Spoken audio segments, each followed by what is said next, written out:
Tema 7 kepemimpinan, subtema pemimpin idolaku, pembelajaran 4, 5, dan 6. Cara menjaga kesehatan organ reproduksi pada masa pubertas. Yang pertama, memakai handuk yang bersih. Yang kedua, mengenakan pakaian dalam berbahan katun supaya bisa menyerap keringat, supaya terhindar dari kelembaban.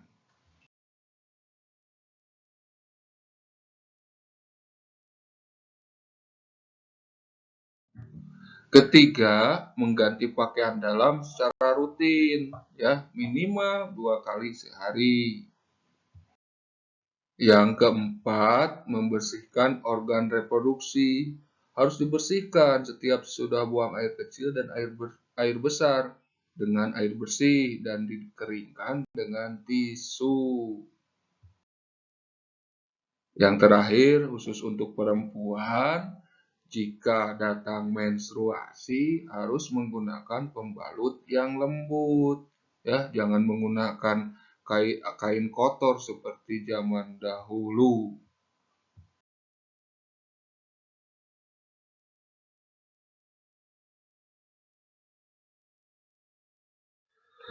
Kali ini kita akan kembali belajar tentang peran Indonesia dalam lingkup ASEAN, khususnya di bidang sosial dan budaya. Yang pertama, bidang sosial. Bidang sosial diantaranya menjalin kerjasama dalam pembangunan sosial. Terus, menjalin kerjasama di sektor kepegawaian dan administrasi, seperti kedutaan, seperti itu ya. Terus yang selanjutnya, menjalin kerjasama kepemudaan dengan mengadakan temu karya pemuda ASEAN. Di bidang budaya, Indonesia berperan mengadakan pertukaran kunjungan antar seniman. Sering kan ditampilkan misalnya seni wayang di negara Filipina, di mana. Yang kedua, menyelenggarakan workshop di bidang seni dan budaya. Dan selanjutnya, contoh selanjutnya mendokumentasikan kesenian tradisional di masing-masing negara anggota ASEAN.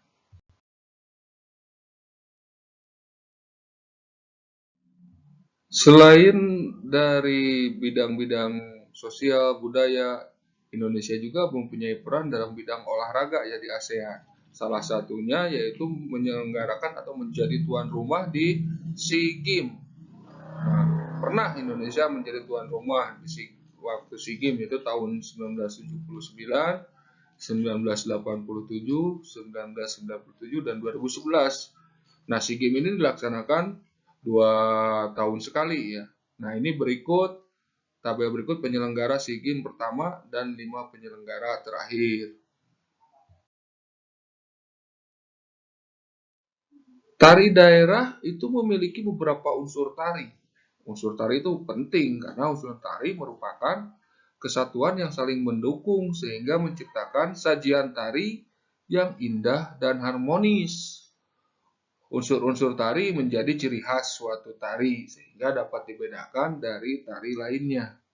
Kali ini kita akan pelajari unsur tari berpasangan. Unsur-unsur dalam tari berpasangan sama dengan tari tunggal maupun tari berkelompok. Agar lebih jelas, mari kita simak pembahasan berikut. Unsur tari yang pertama yaitu gerak. Gerak tari merupakan rangkaian gerakan indah anggota tubuh yang dapat dinikmati oleh orang lain. Namanya tari pasti ada gerakan. Gerak tari terbagi atas 2 macam, yaitu gerak murni dan gerak maknawi. Gerak tari murni yaitu gerak yang tidak mengandung arti, namun tetap mementingkan keindahan. Sebaliknya, gerak tari maknawi mempunyai arti tertentu. Jadi, gerakannya ada maknanya. Unsur tari yang kedua yaitu tata busana. Tata busana itu penting ya. Tata busana itu meliputi semua pakaian yang dikenakan si penari saat pertunjukan. Tari busana, tata busana tari disesuaikan dengan konsep, tema, karakter, dan bentuk tarian. Dan busana ini membantu penonton memahami makna tari. Busana dapat menunjukkan ciri, peran, atau tokoh yang sedang ditarikan. Unsur tari yang ketiga yaitu tata rias. Tata rias tari adalah seni penggunaan alat-alat rias untuk mengangkat cerita dan membedakan karakter tari. Alat-alat rias yang digunakan misalnya bedak, lipstik, pensil alis, perona mata, serta perona pipi.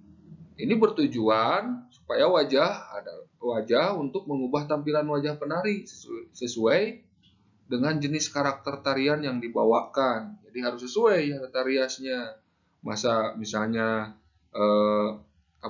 tari Rahwana tapi riasnya Arjuna, kan tidak cocok. Unsur tari yang selanjutnya, yang keempat adalah iringan tari.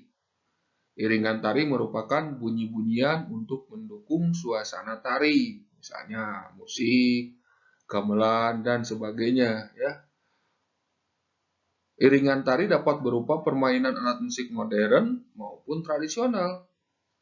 Iringan tari juga dapat berupa bunyi yang berasal dari gerakan tubuh, seperti tepuk tangan, hentakan kaki, siulan, atau nyanyian. Unsur tari yang selanjutnya yaitu properti.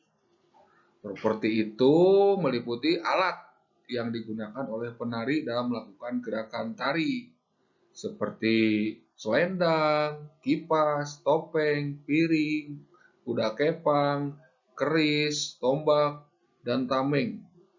Intinya harus sesuai propertinya ya. Kalau tari kipas masa membawa piring.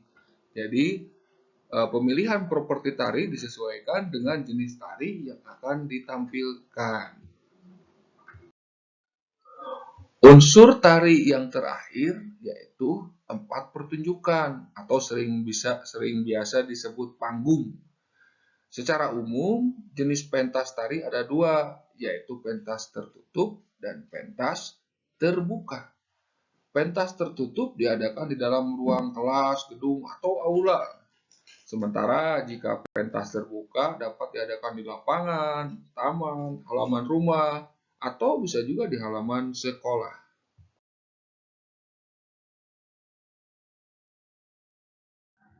Sekarang kita akan membahas contoh kegiatan musyawarah yang berkaitan dengan semangat kekeluargaan dan gotong royong.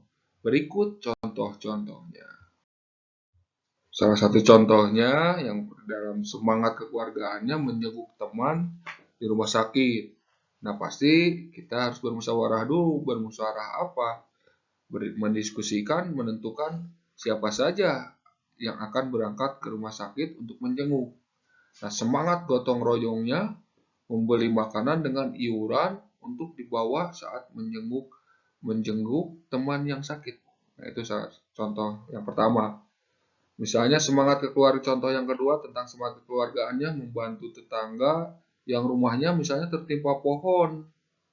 Nah, musyawarahnya bagaimana? Mendiskusikan bersama cara mengevakuasi pohon agar tidak membahayakan. Dengan semangat gotong royong, membantu membersihkan pecahan genteng dan kayu.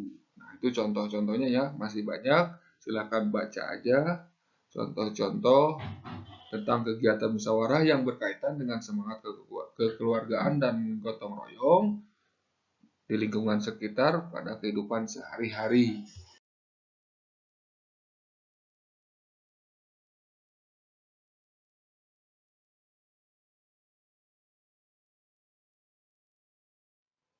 Sekarang kita membahas tentang kegiatan yang dapat dan yang tidak dapat dilakukan dengan musyawarah. Intinya, tidak semua kegiatan dapat dilakukan dengan musyawarah. Apa saja? Yuk kita bahas satu persatu. Yang pertama, kegiatan yang bisa dilakukan dengan musyawarah. Contohnya, mengerjakan tugas kelompok, menentukan aturan di kelas atau di kelompok belajar, menentukan jadwal piket, menentukan makanan ringan untuk kegiatan sekolah atau kegiatan belajar, menentukan tempat tujuan studi wisata kalau akan melaksanakan wisata. Sekarang contoh kegiatan yang tidak dapat dilakukan dengan musyawarah. Misalnya mengerjakan tes atau ujian di lingkungan sekolah, atau misalnya ketika melakukan penilaian harian baik offline maupun online, itu tidak boleh dengan musyawarah. Itu harus masing-masing. Contoh selanjutnya menentukan makan siang untuk diri sendiri. Ya, tidak boleh bermusyawarah dan tidak boleh memaksakan karena setiap orang mungkin saja berbeda-beda kesukaan atau selera makannya. Contoh selanjutnya menentukan waktu untuk berangkat ke sekolah. Ini tidak bisa dimusyawarahkan ya. Kapan menentukan waktu untuk berangkat ke sekolah atau ke kelompok belajar untuk saat ini. Contoh selanjutnya melaksanakan ibadah sesuai agamanya masing-masing. Nah, ini tidak boleh bermusyawarah masalah ibadah. Nah, ini hak asasi manusia. Itu harus masing-masing sesuai dengan keyakinan dan agamanya masing-masing. Contoh selanjutnya menjahili teman sekelas. Apalagi ini ya, sikap bullying atau perundungan itu tidak boleh bermusyawarah dan emang tidak boleh dilakukan untuk hal-hal seperti itu. Yaitu adalah contoh kegiatan yang dapat dan tidak dapat dilakukan dengan musyawarah.